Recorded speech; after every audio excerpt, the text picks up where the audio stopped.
নমস্কাৰ স্বাগতম এয়া হৈছে বিয়লিৰ খবৰ ষ্টুডিঅ'ত মই প্ৰাঞ্চল ব্ৰহ্মপুত্ৰত নাও ডুবি 7জন লোক সন্ধানহীনৰ খবৰ লুইতৰ বুকুত সম্পূৰ্ণৰূপে বুৰ যায় যাত্ৰীবাহী নাও চেঙা সমষ্টিৰ ৰহমপুৰত ব্ৰহ্মপুত্ৰত বুৰিল নাওখনত অধিক যাত্ৰী কঢ়িওৱাৰ অভিযোগ উঠিছে উদ্ধাৰকাৰী দল আৰু মাছমৰীয়াৰ উদ্ধাৰ অভিযান চলি আছে নাৱৰীয়াৰ অসাৱধানতাৰ বাবে এই দুৰ্ঘটনা সংঘটিত হোৱাৰ অভিযোগ উত্থাপন কৰিছে স্থানীয় লোকসকলে 7জনকৈ লোক সন্ধানহীন হৈছে নাও দুৰ্ঘটনাৰ পাছত বৰ্তমান মাছমৰীয়া আৰু উদ্ধাৰকাৰী দলে তাত অভিযান চলাই আছে হুলস্থুলীয়া পৰিৱেশৰ সৃষ্টি হৈছে পাৰত নাৱৰীয়াৰ বিৰুদ্ধে অভিযোগ উত্থাপন কৰা হৈছে কাৰণ অধিক যাত্ৰী কঢ়িয়াই নিছিল নাওখনত যাৰ ফলতে এই দুৰ্ঘটনা সংঘটিত হ'ল বুলি অভিযোগ উঠিছে সেই অভিযোগ উত্থাপন কৰিছে স্থানীয় লোকসকলৰ দ্বাৰা আমাৰ সতীৰ্থ নিৰঞ্জন দাস আছে ফোন লাইনত নিৰঞ্জন উদ্ধাৰ অভিযানৰ কি শেহতীয়া আপডেট আছে হয় উদ্ধাৰ অভিযান চলাই আছে এনডিআৰএফ এছডিআৰএফ আহিছে আৰু উদ্ধাৰ অভিযান আৰম্ভ কৰিছে কিন্তু বৰ্তমানলৈকে কোনো ধৰণৰ সন্ধান পোৱা নাই 6জন যাত্ৰী ইতিমধ্যে আমি নিৰুদ্দেশ হৈ থকা বুলি জানিব পাৰিছো যেহেতুকে চহৰ অঞ্চল তাত এনডিআৰএফ এছডিআৰএফে ইতিমধ্যে জিলা প্ৰশাসনৰ পুলিচ প্ৰশাসনো আহিছে আৰু তেওঁলোকে উদ্ধাৰ অভিযান আৰম্ভ কৰিছে আৰু এতিয়ালৈকে বিচাৰি থকা হৈছে যদিও এতিয়ালৈকে কোনো ধৰণৰ সন্ধান পোৱা নাই যাত্ৰীসকলৰ নিৰঞ্জন প্ৰকৃত কাৰণটো কি অধিক যাত্ৰী কঢ়িয়াইছিল সেইবাবে দুৰ্ঘটনাটো সংঘটিত হ'ল নে আন কিবা কাৰণ আছে নিশ্চয়কৈ জানিব পৰা মতে এখন সৰু নাও আছিল আৰু দুখন নাও আছিল এখন নাও যিহেতুকে যাত্ৰী কিছু বেছি আছিল যাৰ কাৰণে ডুব যাব বুলি গম পাইছো আপুনি লাইনত থাকিব পৰৱৰ্তী সময়ত অধিক তথ্য আপোনাৰ পৰা আমি সংগ্ৰহ কৰি থাকিম ধন্যবাদ আমাৰ পালাজি সাউথ বৰপেটা ডেভেলপমেণ্ট ইঞ্জিনৰ তৰফৰ পৰা ব্ৰহ্মপুত্ৰ বনভোজ খাবলৈ আহিছিল এখন নাও সেইখন নাও আহি আৰু এখন নাও বিভাগৰ পৰা আহিছিল চৰকপাৰাৰ পৰা আহিছিল অহাৰ পিছত এইটো নাও ডুব খায় ৰহমপুৰৰ পৰা যায় ডুব খোৱাৰ লগে লগে আমাৰ সাউথ বৰপেটা ডেভেলপমেণ্ট ইঞ্জিনৰ পৰা যিটো পিকনিক বনভোজ খাবলৈ আহিছিল সেইটো নাৱে দূৰক্ষণ কৰাৰ লগে লগে দিখাৰ লগে লগে সেইখন নাও যায় উদ্ধাৰকাৰী আৰম্ভ কৰি দিয়ে আৰু লগত যিটো সৰু সৰু বাচ্চা আছিল 5জন বোলে বাচ্চা আছিল 5জন বাচ্চা উদ্ধাৰ কৰিব পৰা নাই লগে লগে ডুব খাইছে আৰু দুখন বয়সীয়াল মানুহ আছিল সেই দুখনত ডুব খাইছে এইখিনি মানুহ কিমান আছিল মোটামুটি এথান আহুনেও কৈ আছে 30জন 27জন এথান তেওঁলোকে এটা পৰিয়ালৰ মানুহ কেইজন হৈছে তেওঁলোকেও গম নাপায় আৰু আমিও গম নাপাওঁ আৰু এথান তেওঁলোকে কৈ আছে যে আমি 7জন মানুহ পোৱা নাই কিজানি তাৰ বেছিও হ'ব পাৰে কমো হ'ব পাৰে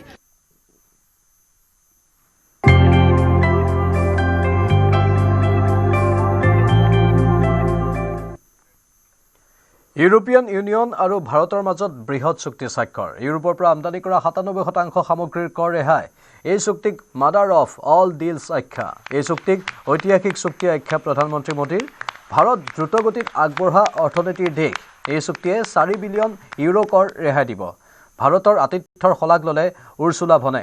এই চুক্তিৰ ফলত 200 কোটি লোক উপকৃত হ'ব প্ৰতিৰক্ষা আৰু নিৰাপত্তাৰ সহযোগিতা নিশ্চিত কৰিব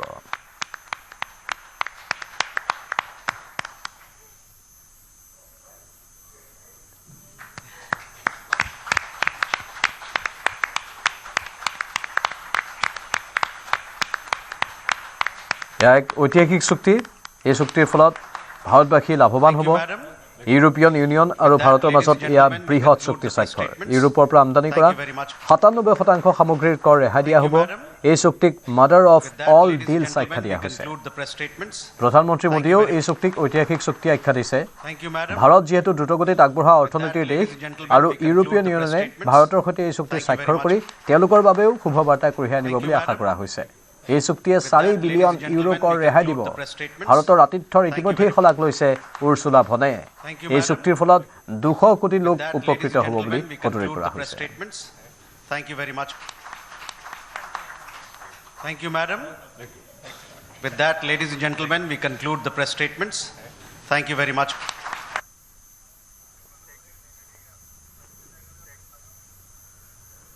মাইথান ষ্টিলে অতিক্ৰম কৰিলে গৌৰৱৰ 25টাকৈ বৰ্ষ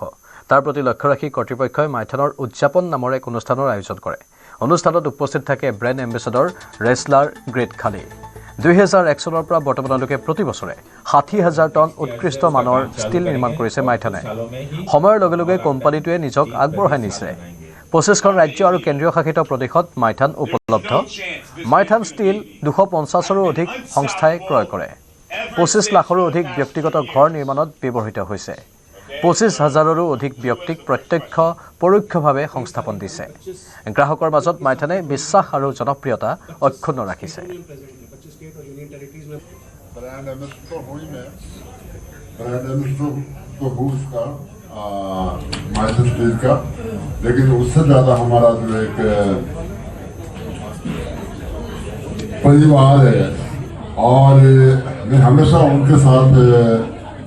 जुड़ता हूँ जो देश के लिए काम करते हैं ऐसा तो हर लोग हर जगह हर बिजनेस पे कमाते हैं लेकिन जो ये माइथन स्टील है इनके एक सपना है कि भी एक जो भारत के लोग जो बिल्डिंगें बनाते हैं और आपको पता है कि बिल्डिंग एक बार बनती है बार बार नहीं बनती तो उसको मजबूत चीज लगाए ताकि वो सालों साल चले मोस्टली क्या होता है कि जो स्क्रैप का जो सरिया बनाते हैं वो उतना ड्यूरेबल नहीं होता और ये जो माइथन स्टील है ये दाने से बनता है क्योंकि मैं खुद विजिट किया है तो बिल्कुल एकदम इसको मैं बोल सकता हूँ कि भरोसे के साथ और लगाइए क्योंकि घर एक बार बनता है बिल्डिंग एक जब हम ब्रांड एम्बेसडर खोज देते हैं तो हमें एक ऐसा ब्रांड एम्बेसडर चाहिए था जो इंडिया में स्ट्रेंथ को सिंबलाइज करे और द ग्रेट खली इंडिया में स्ट्रेंथ के लिए माने जाते हैं केवल इंडिया में नहीं पूरे विश्व में उनको WWE हॉल ऑफ फेम में जगह मिला है और उन्होंने अपना रेसलिंग से खाली भारत का नहीं पूरे विश्व का मन जीता है तो हम चाहते थे कि हमारा स्ट्रेंथ ब्रांड एम्बेसडर जो हो वो स्ट्रेंथ का मार्गदर्शक हो और ग्रेट खली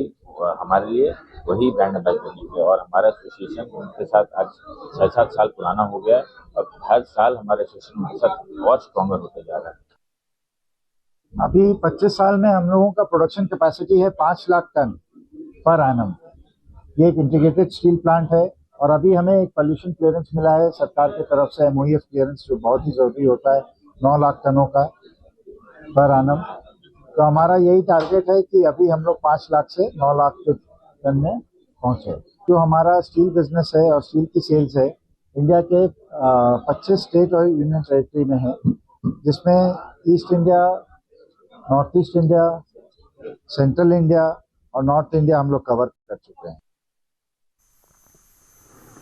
কংগ্ৰেছ আৰু মিয়া সন্দৰ্ভত মুখ্যমন্ত্ৰীৰ মন্তব্য কংগ্ৰেছে যিমান গালি পাৰিলেও পাৰক মিয়াক কষ্ট দিয়াটোৱে মোৰ কাম বুলি মুখ্যমন্ত্ৰীৰ মন্তব্য তিনিচুকীয়াত হিন্দুৰ মাটি বিক্ৰীৰ সংখ্যা বেছি মিয়া মুছলমানে তিনিচুকীয়াত মাটি ক্ৰয় কৰাৰ সংখ্যা বেছি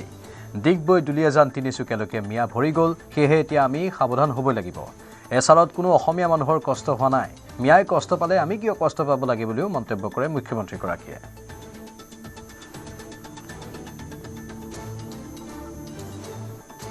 চুৰি কৰিব খুজিছোঁ কিয় মিয়াবিলাকেতো ইয়াৰ নিয়মতে ভোট দিব পাবই নালাগে তেওঁলোকে বাংলাদেশতে ভোট দিব লাগে তেওঁলোকে যাতে অসমত ভোট দিব নোৱাৰে তাৰ আমি ব্যৱস্থা কৰিছোঁ কিন্তু এইটো অকণমান প্ৰিলিমিনাৰী SIR যেতিয়া আহিব অসমতো এতিয়া SIR আহাই নাই তেতিয়া মিয়া ভোট 4-5 লাখ কাটিব লাগিব গতিকে এইটো কংগ্ৰেছে মোক যিমান গালি পাৰে পাৰক মোৰ কাম হৈছে মিয়াক কষ্ট দিয়া যদি মিয়াই কষ্ট নাপায় মিয়া দুলিয়াজানো আহি গ'ল তিনিচুকীয়াও আহি গ'ল কেইদিনমান আগতে মাটি কিনা বেচাৰ মই এটা লিষ্ট পাইছিলোঁ তিনিচুকীয়াত হিন্দুৱে বিক্ৰী কৰা বেছি মিয়া মুছলমানে কিনা বেছি তাৰমানে দিগবৈ তিনিচুকীয়া দুলিয়াজানলৈকে মিয়া আহি গ'ল এতিয়া যদি আমি সাৱধান নহওঁ কেতিয়া সাৱধান হ'ম সেইকাৰণে এছাৰততো কোনো অসমীয়া মানুহৰ কষ্ট হোৱা নাই অলপ মিয়াই কষ্ট পাওক না তাত আমি কিয় বেয়া পাব লাগে বৰ্তমান অসমত নাই কোনো বিৰোধী দেশত প্ৰধানমন্ত্ৰীৰ নেতৃত্বত হোৱা উন্নয়নমূলক কামৰ বাবে বিৰোধী শূন্য হৈ পৰিছে কৃষ্ণগুৰু সেৱাশ্ৰমত এই মন্তব্য কেন্দ্ৰীয় মন্ত্ৰী সৰ্বানন্দ সোণোৱালৰ আজিৰে পৰা 11 বছৰ আগত অসম তথা উত্তৰ পূৰ্বাঞ্চল বিধ্বস্ত হৈ আছিল বুলিও মন্তব্য কেন্দ্ৰীয় মন্ত্ৰীগৰাকীৰ অসমত বিজেপিৰ চৰকাৰ থকাটো অসমৰ ৰাইজে মনে প্ৰাণে বিচাৰে বুলিও ক'লে কেন্দ্ৰীয় মন্ত্ৰী সোণোৱালে সৰ্থেবাৰীৰ কৃষ্ণগুৰু সেৱাশ্ৰমত একনাম কীৰ্তনত অংশ লৈ গুৰু কৃষ্ণ প্ৰেমানন্দক সাক্ষাৎ কৰে কেন্দ্ৰীয় মন্ত্ৰী সৰ্বানন্দ সোণোৱালে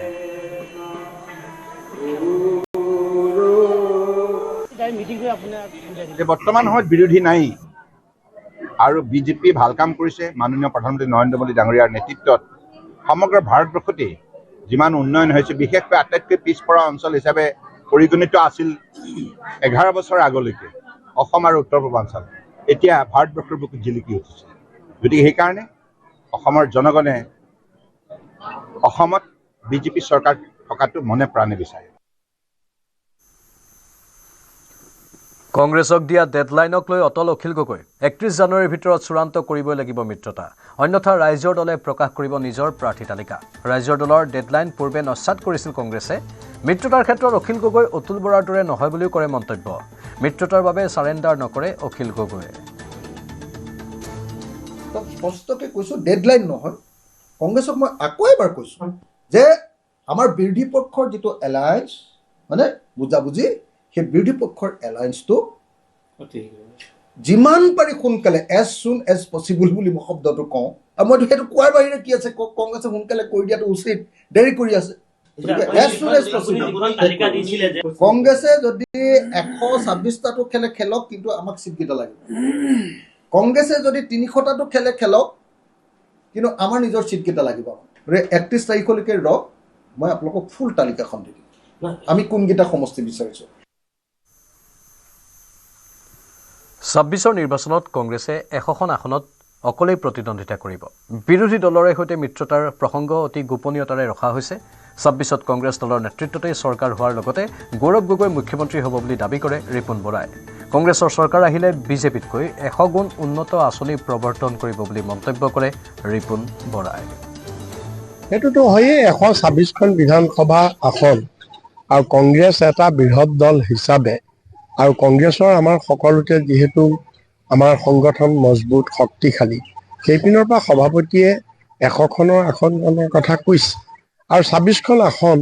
আমি বিৰোধীৰ কাৰণে এৰি দিয়াৰ কথা কৈছে ডেফিনেটলি আমাৰ বিৰোধীসকলক সকলোকে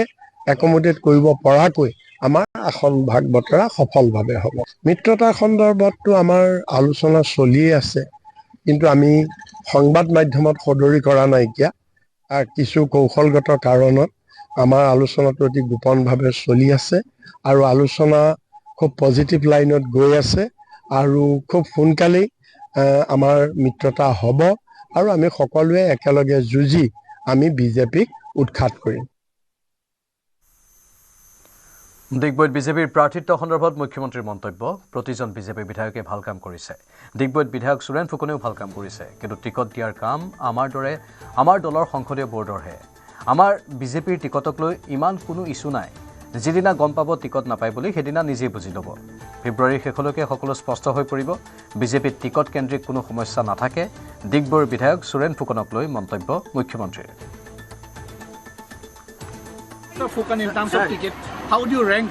इट इज़ वेरी देखिए मैं व्यक्तिगत नहीं जाना चाहता हूँ लेकिन असम का जो भी कल्याणकामी काम हुआ है हर एमएलए ने अच्छा काम किया है सुरेन फुकन ने भी अच्छा काम किया है लेकिन टिकट देने का काम मेरा पार्टी का पार्लियामेंट्री बोर्ड का है हमारा बीजेपी का टिकट में इतना कोई इशू नहीं होते हैं लोग मांगते हैं लेकिन जो दिन इसको समझ में आ जाएगा टिकट नहीं मिल रहा है वो अपने आप ही समझ जाते हैं तो मेरा नहीं लगता है कि फरवरी का अंत तक इतना कैंडिडेट रहेगा इसलिए हमारा यहाँ में तो कोई एप्लीकेशन है नहीं खाली बोलना ही है तो उसमें मेरा नहीं लगता है कि बहुत ज़्यादा ये झमेला का बात है बीजेपी में कम से कम इतना नहीं है বজালিৰ বাংলিপাৰাত নকল সোণ বেপাৰী গ্ৰেপ্তাৰ ভবানীপুৰ আৰক্ষীৰ জালত বিহপুৰীয়াৰ শহীদুল ইছলাম শহীদুলৰ পৰা 2 কেজি ওজনৰ নকল সোণৰ মূৰ্তি জব্দ কৰা হৈছে বাংলিপাৰা পেট্ৰল পাম্পত চলিছিল আৰক্ষীৰ অভিযান ভবানীপুৰত বিক্ৰী কৰিবলৈ আনিছিল নকল সোণৰ মূৰ্তিটো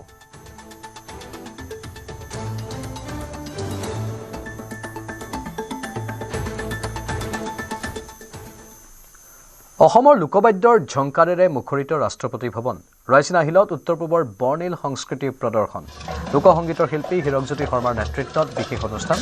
ভাৰত চৰকাৰৰ সংগীত নাটক একাডেমীৰ পৰিচালনাত হীৰকজ্যোতি শৰ্মাৰ নেতৃত্বত উত্তৰ-পূবৰ বৰ্ণিল সংস্কৃতি প্ৰদৰ্শন কৰা হয় ৰাষ্ট্ৰপতি ভৱনত অসম তথা বিভিন্ন ৰাজ্যৰ শিল্পীৰ অনুষ্ঠান পৰিৱেশন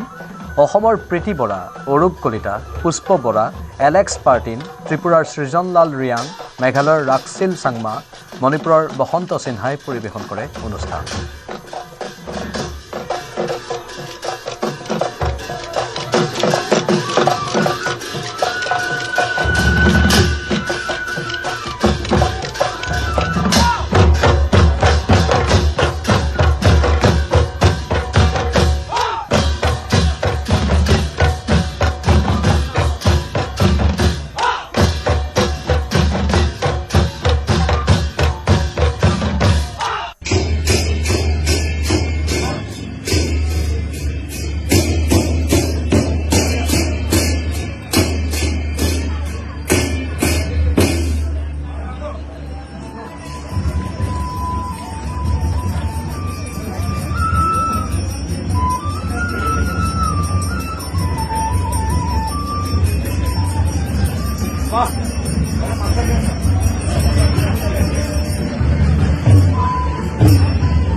আজি মুকলি হ'ব দামোদৰদেৱ আন্তৰ্জাতিক প্ৰেক্ষাগৃহ কলাক্ষেত্ৰত মুখ্যমন্ত্ৰীয়ে মুকলি কৰিব এই অত্যাধুনিক প্ৰেক্ষাগৃহটি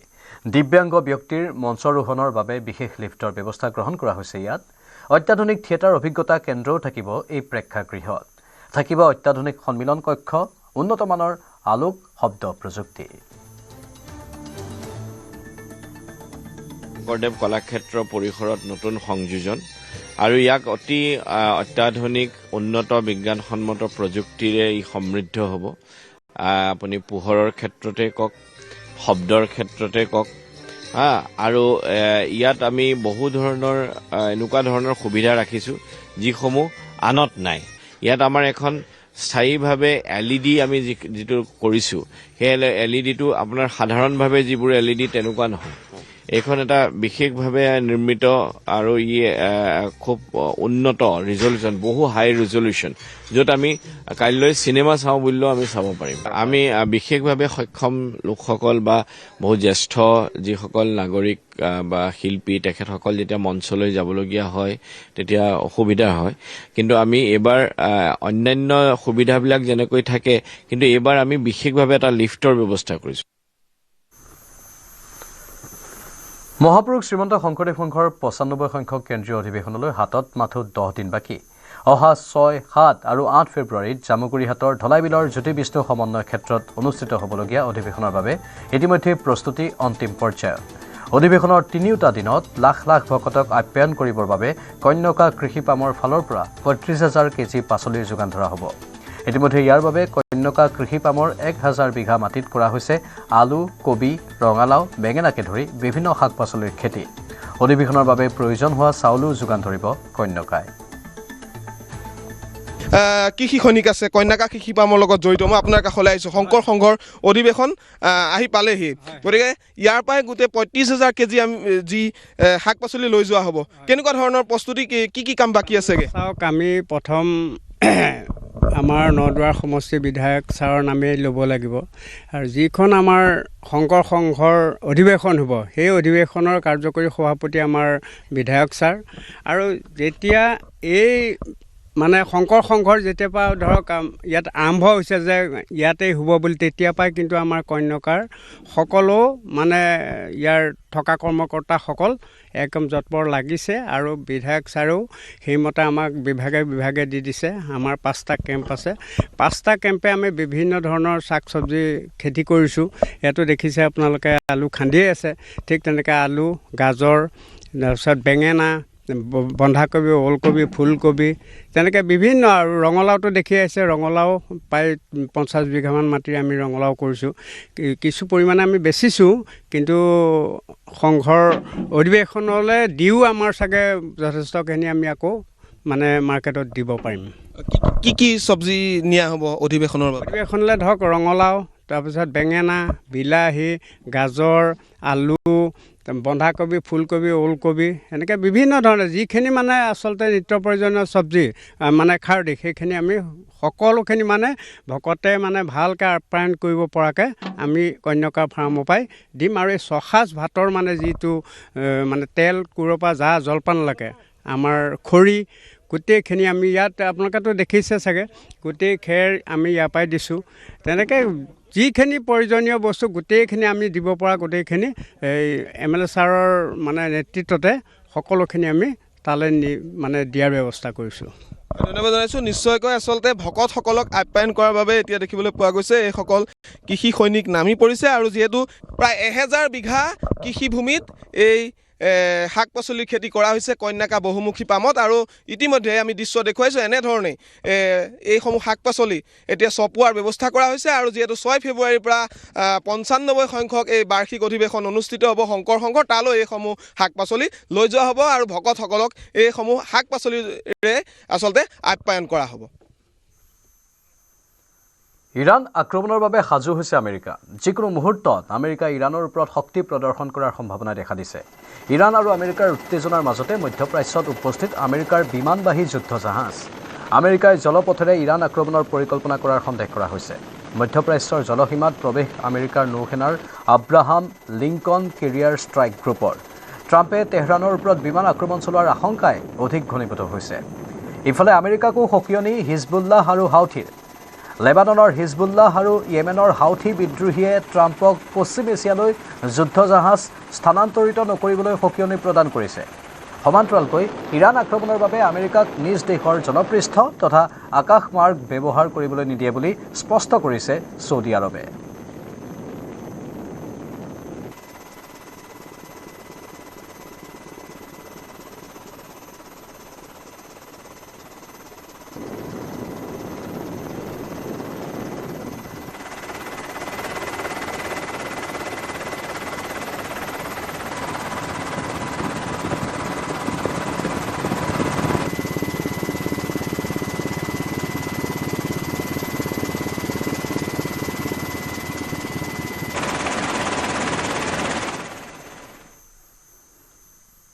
দেশজুৰি ইউনাইটেড ফৰাম অফ বেংক ইউনিয়নৰ প্ৰতিবাদ। সপ্তাহত 5 দিন কৰ্মদিনৰ বিপৰীতে দুদিনীয়া বন্ধ ঘোষণাৰ দাবী। মহানগৰী ষ্টেট বেংকৰ মুখ্য কাৰ্যালয়তো কৰ্মচাৰীসকলে ৰাজপথলৈ ওলাই আহিল প্ৰতিবাদ সাব্যস্ত কৰাৰ বাবে। 26 জানুৱাৰীৰ মাজনিশাৰ পৰা 27 জানুৱাৰীৰ মাজনিশালৈ 24 ঘণ্টা ধৰি চলিব এই প্ৰতিবাদ। ইউনাইটেড ফৰাম অফ বেংক ইউনিয়নৰ লগতে 9টাকৈ সংগঠনে ঘোষণা কৰিছে এই ধৰ্মঘট। শ্ৰম আয়োগেৰে হোৱা আলোচনাত কোনো সুফল নোপোৱাত বেংক কৰ্মচাৰীসকলে ধৰ্মঘট ৰূপায়ণ কৰে। মই বৰ্তমান উপস্থিত আছোঁ গণেশগুৰিৰ যি SBIৰ হেডকোৱাৰ্টাৰ, সেই হেডকোৱাৰ্টাৰত উপস্থিত আছোঁ। আৰু তাৰ পৰা মই পোনপটীয়াকৈ দৃশ্যসমূহ দেখুৱাইছোঁ। আচলতে যিসকল SBIৰ কৰ্মচাৰীসকল আছে সেই কৰ্মচাৰীসকলে তেওঁলোকে প্ৰতিবাদ কৰিছে, এনেদৰে ৰাজপথলৈ ওলাই আহিছে আৰু প্ৰতিবাদ সাব্যস্ত কৰিছে। আমি দৃশ্যসমূহ দেখুৱাইছোঁ। এয়া গণেশগুৰিৰ যি SBIৰ যি আচলতে লোকেল হেডকোৱাৰ্টাৰ আছে সেই হেডকোৱাৰ্টাৰৰ পৰা দৃশ্যসমূহ দেখুৱাইছোঁ। আমি পোনে পোনে মন্তব্যসমূহ ল'বলৈ যত্ন কৰিম, তেওঁলোকৰ পৰা জানিবলৈ যত্ন কৰিম। কৰ্মচাৰী ইউনিয়ন গোটেই ইউনিয়নখিনিয়ে তেওঁলোকে তেতিয়া মানিছে যে এপ্ৰপ্ৰিয়েট অথৰিটি ওলাই আহক, আমি এতিয়া ষ্ট্ৰাইকত গৈছোঁ, তেওঁলোক আহি পেলাই কওক যে ক'ত আছে। আৰু যদি তেওঁলোকে যদি এইটো ইমপ্লিমেণ্ট অহা দিনতো নকৰে, আমাৰ ষ্ট্ৰাইকৰ পাছতো নকৰে, এই আন্দোলন আৰু বাঢ়িব আৰু বহুত ইছ্যুজ তাৰ লগত ইনক্লুড কৰা হ'ব। আৰু 5-ডে বেংকিংটো আমি এইটো আমাৰ এটা ন্যায্য দাবী, অলৰেডি এগ্ৰিমেণ্ট চাইন হৈছে আৰু ইণ্টাৰনেশ্যনেলি 4-ডে বেংকিঙলৈ মানুহ গৈ আছে। আৰু এই অৱস্থাত যদি এই চৰকাৰে যদি ইমপ্লিমেণ্ট নকৰে তেনেহ'লে এই আন্দোলন আৰু দীৰ্ঘম্যাদী হ'ব আৰু তাৰ ইম্পেক্ট আৰু বেছি হ'ব। এই চৰম সিদ্ধান্তটো ল'বলৈ আমাক বাধ্য কৰালে। আমি কোনোদিনে ভবা নাছিলোঁ যে আমি এই দাবীটো লৈ ধৰ্মঘট কৰিম, সৰ্বাত্মক ধৰ্মঘট কৰিম, বেংক বন্ধ কৰিম। কিন্তু চৰকাৰে বাধ্য কৰিলে আজি বেংকৰ বিষয়া কৰ্মচাৰী সৰ্বভাৰতীয় ব্যাপী আজি ষ্ট্ৰাইকত নামিছে। গতিকে 5 ডেজ বেংকিংটো আমাৰ একদম ন্যায্য দাবী। এই ন্যায্যটো লাগিব, কাৰণ ইতিমধ্যে এটা জেণ্টলমেন এগ্ৰিমেণ্ট হৈছে, চাইন হৈছে, যিটো চাইনৰ পিছত তেওঁলোকে সেইখন আমাক দিয়া নাই। আৰু সেইটো ইতিমধ্যে কৈছে সেই চুক্তিখন কি হ'ল। আজি দিম কালি দিম এক্টিভ কনচিডাৰেশ্যনত আছে তেনেকৈ দিনবিলাক গৈ আছে গতিকে আমাৰ এটা যিটো ধৈৰ্য এটা বান ছিঙি যোৱা নিচিনা অৱস্থা গতিকে আমি এতিয়া ষ্ট্ৰাইকত আহিছোঁ আৰু নেক্সট যদি আমি আনি নলয় তেতিয়াহ'লে এটা ইউপি নেতৃত্বই সিদ্ধান্ত ল'ব হয়তো ইণ্ডিপেণ্ডেণ্ট ষ্ট্ৰাইক হ'ব সেইটো কথা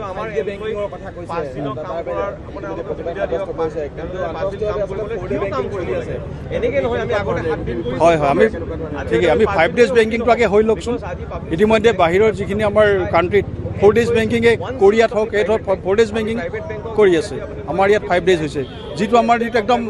অসামঞ্জস্য জীৱন আৰু জীৱিকাৰ লগত কামৰ হেঁচা কোনো ছুটি নাই ৰাতিপুৱা 9:45 পৰা 6-7লৈকে মানুহ থাকি যায় গতিকে এই ফালৰ পৰা পৰিত্ৰাণ পাবলৈ আমাক এটা এই সামঞ্জস্য ৰাখিবলৈ জীৱন জীৱিকাৰ 5 ডেজ বেংকিং লাগে আমাৰ এটাই দাবী 5 ডেজ বেংকিং লাগে আনফালে সমগ্ৰ দেশৰ লগতে হুজাইতো বেংক কৰ্মচাৰীৰ প্ৰতিবাদ ইউনাইটেড ফৰাম অফ বেংক ইউনিয়নৰ উদ্যোগত এই প্ৰতিবাদ পুৰণি বজাৰৰ SBIৰ সন্মুখত বেংক কৰ্মচাৰীৰ প্ৰতিবাদী কাৰ্যসূচী সপ্তাহত কৰ্মদিন 5 দিন কৰাৰ দাবীত ভিন্ন শ্লোগানেৰে প্ৰতিবাদী কাৰ্যসূচী ৰূপায়ণ কৰা হয় বেংকতো 5 ডেজ বেংকিং চলে আমাৰ LIC আমাৰ পিছত ডিমাণ্ড কৰা তাৰপিছতে সিহঁতে 5 ডেজ বেংকিং পালে কিন্তু আমি বেংকিং ইউনিয়ন বেংকিং হিচাপে সেক্টৰ হিচাপে আমি 5 ডেজ বেংকিং পোৱা নাই সেইকাৰণে আজি আমাৰ মুখ্য ডিমাণ্ডটো হ'ল 5 ডেজ বেংকিং আমাৰ ওপৰত কামৰ প্ৰেছাৰ বহুত হৈছে আমাৰ ৱাৰ্ক লাইফ বেলেঞ্চ নাইকিয়া হৈছে তো এইটো ইমিডিয়েটলি ইমপ্লিমেণ্ট হ'ব লাগে কাৰণ বহুত অনুষ্ঠানত এইটো 5 ডেজ বেংকিংটো আগৰ পৰাই আছে নতুনকৈ একো নহয় আমাৰ বেংকতে নাই বস্তুটো বেংকত ইমপ্লিমেণ্ট হ'ব লাগে हम लोग का 5 डे के बैंकिंग के लिए बात चल रहा है 2022 से ये मतलब गवर्नमेंट के साथ बात चल रहा है और हम लोग का एक्सपेक्टेशन है कि इस बार हम लोग का डिमांड पूरा हो जाए ইউনাইটেড ফৰাম অফ বেংক ইউনিয়নৰ উদ্যোগত সমগ্ৰ দেশজুৰি ভাৰতীয় ষ্টেট বেংকৰ কৰ্মচাৰীসকলে 24 ঘণ্টীয়া কৰ্মবিৰতিৰ লগতে অৱস্থান ধৰ্মঘট কাৰ্যসূচী পালন কৰিছে ভাৰতীয় ষ্টেট বেংক বৰপেটা ৰোড শাখাতো 24 ঘণ্টীয়া বেংক কৰ্মচাৰীৰ অৱস্থান ধৰ্মঘট